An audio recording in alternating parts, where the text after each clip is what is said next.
Welcome to Asia Pacific Defence Reporter, your go-to source for cutting-edge security insights in the region. Get ready for rapid-fire analysis and commentary from the Asia Pacific with your host, Kim Bergman. Hello and welcome back. The big news in the last few days is the announcement that Australia will acquire the Megami frigate for C-3000, the General Purpose Frigate competition, which was between ThyssenKrupp Marine Systems and Mitsubishi Heavy Industries, a decision which came ahead of the government's own schedule. An announcement was expected a bit later this year. Now, this is something that I've reported on extensively. The announcement was no particular surprise. I'll come to the detail shortly. It was marred by one of the most shameful, disgraceful media events that I've ever had the misfortune to participate in. And again, I'll come to that in a moment. Now, on the big picture first, it's quite remarkable to think that Japan will now be supplying at least 3 frigates to the Royal Australian Navy. And if you combine that with South Korea, their company Hanwha, having won contracts for self-propelled howitzers and slightly more recently, infantry fighting vehicles, to even 10 years ago, if I had said to people that Japan and South Korea will be major suppliers of equipment to the ADF, I suspect people would have treated that with a great deal of scepticism. Now, this is a reorientation in Australia's approach to procurement that I believe is very welcome and somewhat overdue, but at least it's now underway. Now, the reasons for the selection of the Megami, I've touched on these previously in writing and in previous podcasts, so hopefully regular readers and listeners will already be aware of this, but just to restate some of the most obvious of the reasons. The ship has a good level of stealth, particularly against radar. It has considerable armament, comprised mainly of 32 Mark 41 vertical launch missile cells, a fixed-face AESA radar, electronically scanned radar, and a very high level of automation, which allows the crew numbers to be reduced to a nominal peacetime complement of 90, which in extreme circumstances, in wartime, and I'm guessing particularly for shorter duration missions, could be reduced even further to 60. Now, that does not include the crew for the helicopter. Helicopter crews are normally about 10, 12, something like that, so they need to be added in, but they don't have anything to do with operating the ship. With the announcement, there was a media background briefing that I had to phone in for. The notice was quite short. I just didn't have time to get there in person, unfortunately. It was a bad line, and I was put on mute for most of it. And being put on mute was probably a good thing, because I was yelling "liar" so loudly and frequently that if I had been at the actual briefing in Parliament House, I probably would have been removed by security.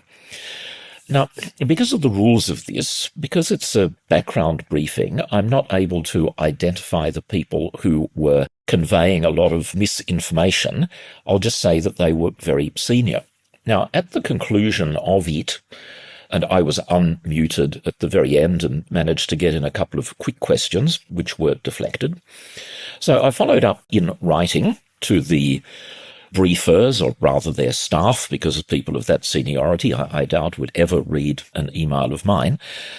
So I'll read out what I sent through, and I'll jump to the conclusion by saying that none of these specific questions from me, based on this background briefing, were answered. All that I received was a link to a transcript of a press conference and some media material. All of this stuff was ignored. So, point 1.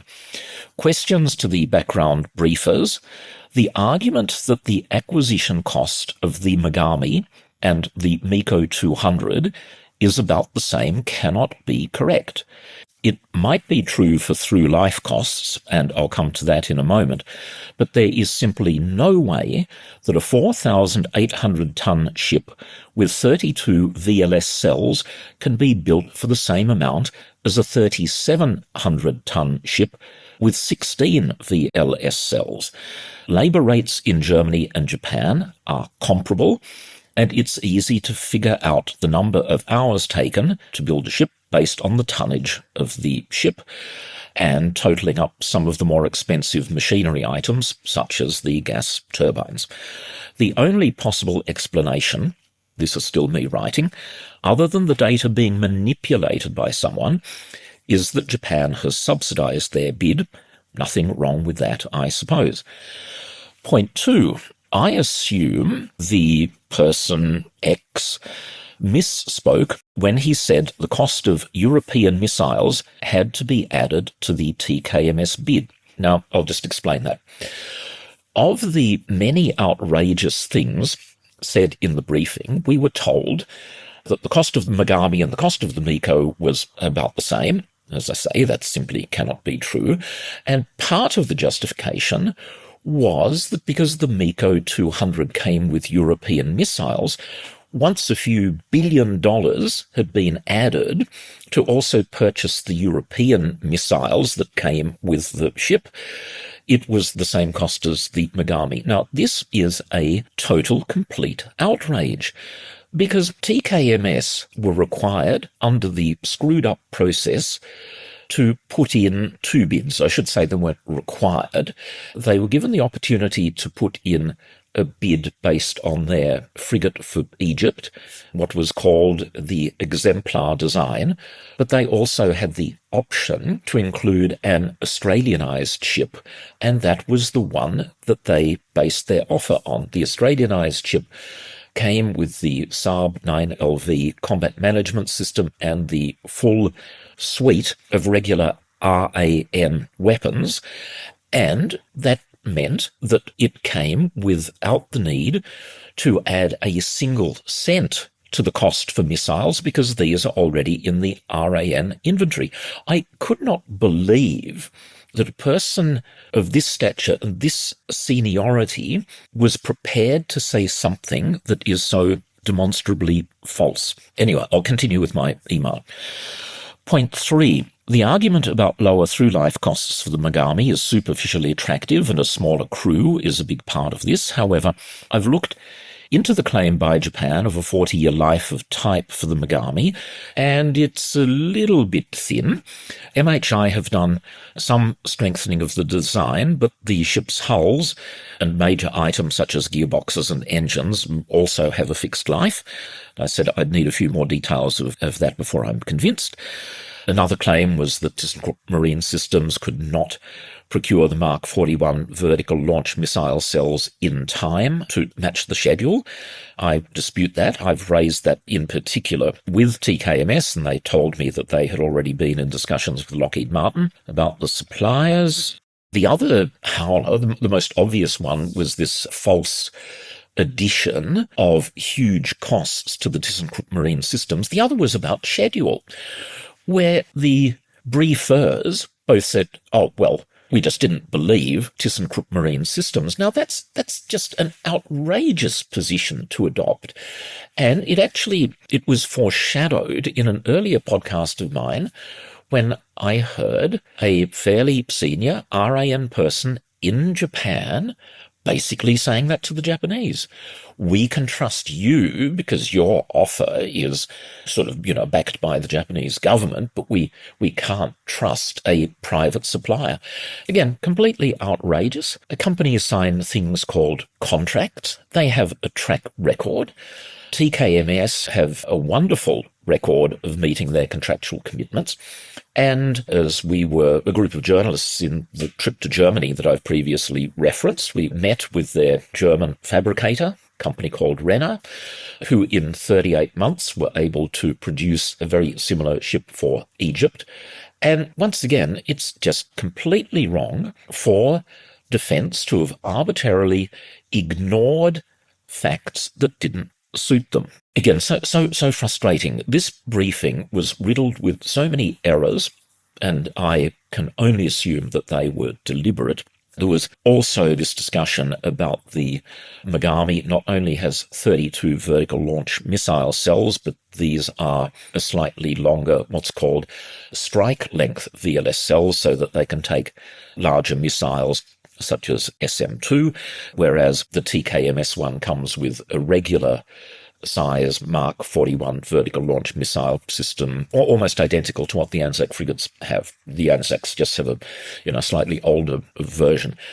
And this was held up as, oh, well, there's all of this extra capability that we get with the Japanese ship. Well, guess what? No one in the tender documents, or whatever the process is called, asked for a strike-length vertical launch missile system. All of the bidders, including TKMS, were told this has to be a minimum change approach. Now, most of the things that I've referred to, such as the Megami having, more vertical launch missile cells and having an AESA radar and having a smaller crew, all of these things were known at least 2 years ago. So my big question is, why bother at all with an evaluation? Same is true for schedule. If Defence, as they seem to be arguing, have known from the get-go that TKMS cannot be trusted on schedule, then why were they on the original list of 5 designs being considered, let alone shortlisted as finalists with just between themselves and the Japanese? Another very strange part of this was a denial on the part of the briefers, saying that the decision had nothing to do with strategic circumstances.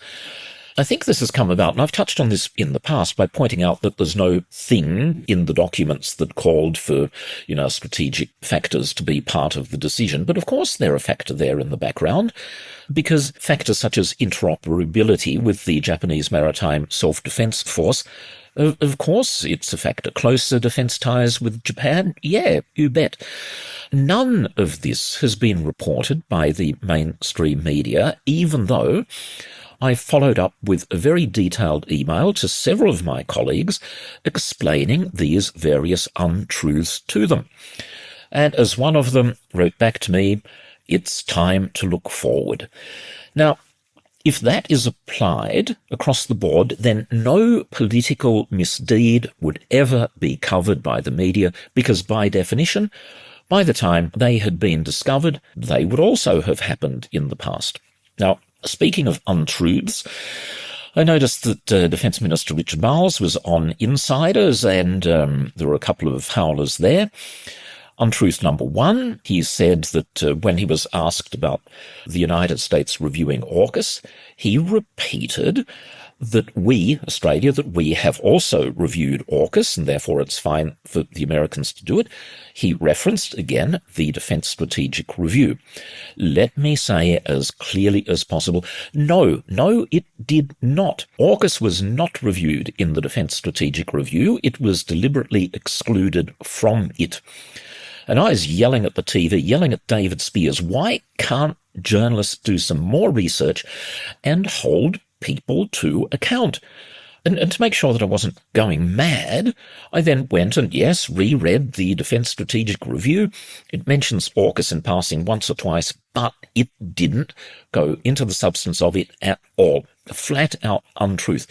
Now, there's a second one, and here I'm from Minister Marles, and here I'm speculating.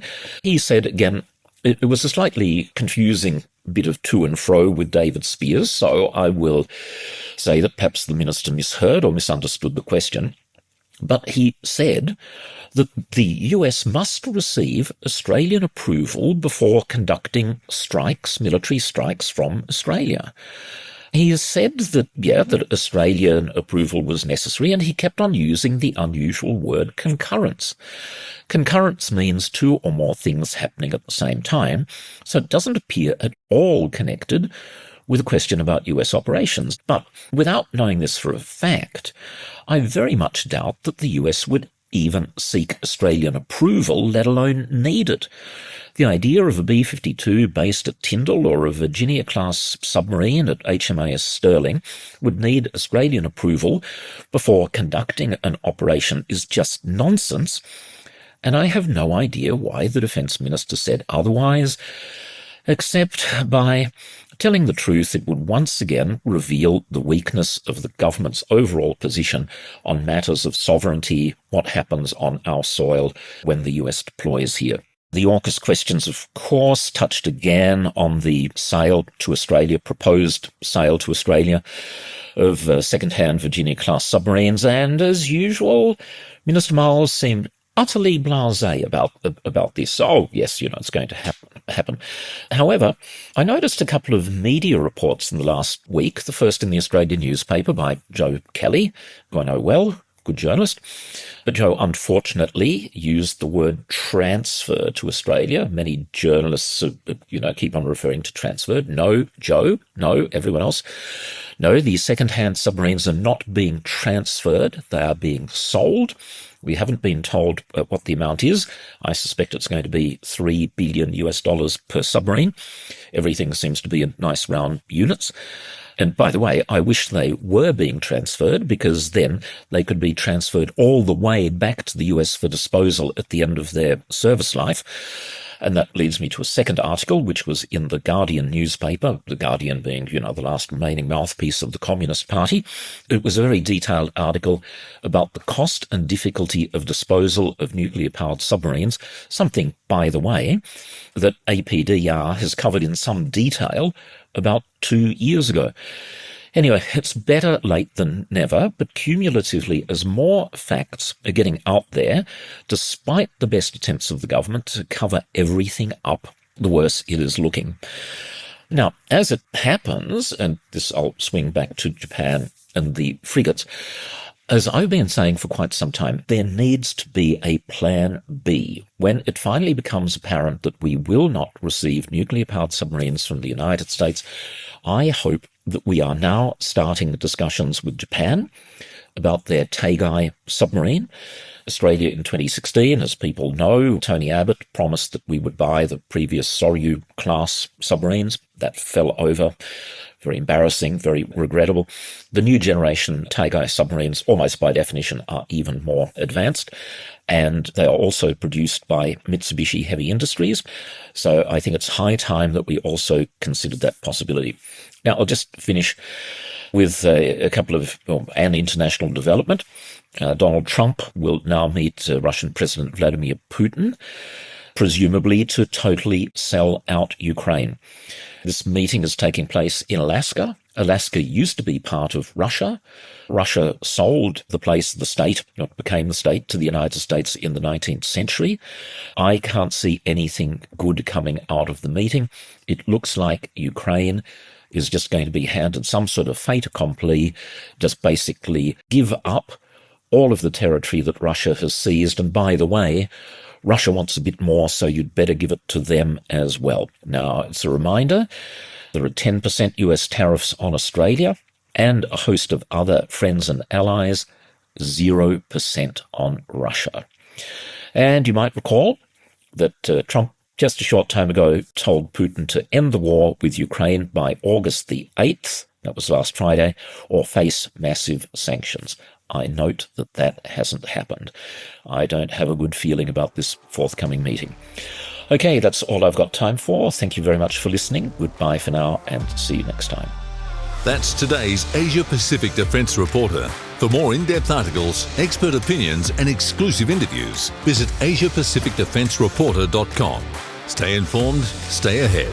This is your source for all things defence. Until next time.